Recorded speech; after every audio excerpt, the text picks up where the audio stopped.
Section 10.5 is about common and natural logarithms. So the common logarithm, denoted log, is log base 10, and we call this the common logarithm. It is often denoted log of x, and that's the log button that's on the majority of your calculators. It's going to be log base 10.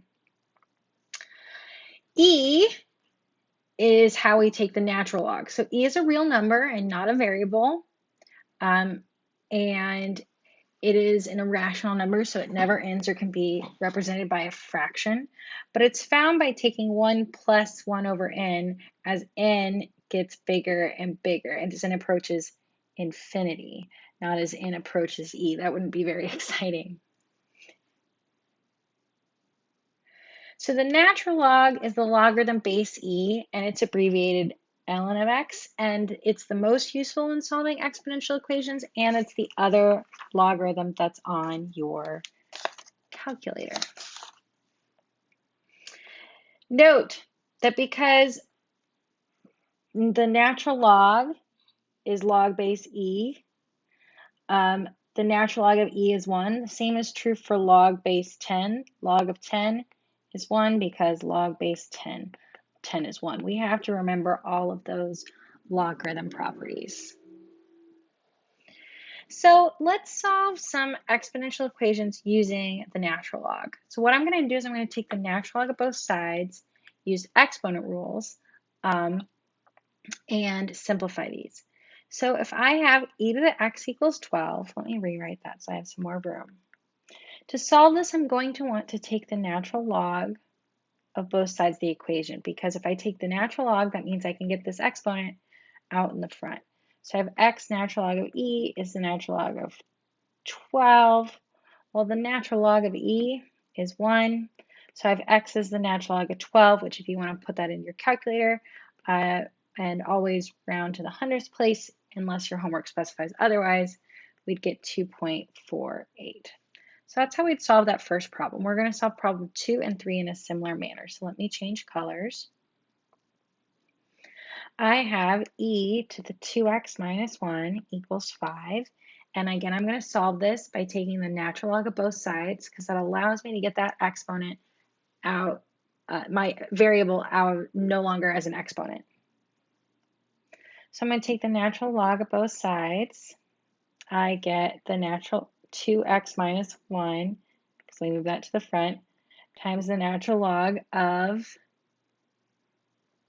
e is the natural log of 5. Well, the natural log of e is 1. So I have 2x minus 1 is the natural log of 5. I add 1 to both sides. 2x equals the natural log of 5 plus 1. We divide both sides by 2, and I'll get that x equals 1.31, because we want to round to the hundredths place. I'm going to go ahead and clear the screen, switch back to blue, and work on problem 3. So I have e to the x squared is 200. Again, we're going to take the natural log of both sides, because taking the natural log allows me to move this exponent to the front. So I have x squared times the natural log of e is the natural log of 200. So I have x squared equals the natural log of 200. Well, in order to get rid of squares, I have to take the square root. So I get x equals plus or minus 2.30. Because when we take the square root, we have to take plus and minus. Let's talk about the change of base formula. So let's let a not equal 1 and b not equal 1, and m is a positive real number. Then if I have log base a of m, that's the same as log base b of m times log base b of a. And because of this, I can get to a formula. If I was to multiply both sides by log base b of a, I have log base b of a times log base a of m equals log base b of m. So let me go ahead and multiply and show you how this applies. So if I have log base 2 of 6 and log base 6 of 8, see how these are the same? I can rewrite this as log base 2 of 8, which is actually 3, right? Because what power Do I raise 8 2 to get 2? It's 3. If I have log base 3 of 8 times log base 8 of 9, I can rewrite that as log base 3 of 9. Well, log base 3 of 9 is 2.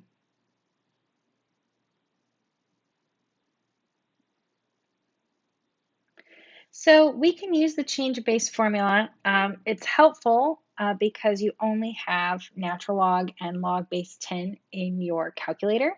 So if I wanted to find log base 5 of 89, I don't have a log base 5 button, but I can use the change of base formula. I can use it with natural log and with our common logarithm. So this first one I'm going to use natural log. To rewrite this as I've got natural log of 89. My base is going to be e in this case, over the natural log of 5, which I can plug into a calculator and get 2.79. Again, we want to round to the hundredths place. For this one, I'm going to use the common log. So I have log of square root of 2, square root of 5. Well, I don't have log square root of 2 in my calculator. So I can take the common log of square root of 5 over the common log square root of 2, and I'll get 2.32.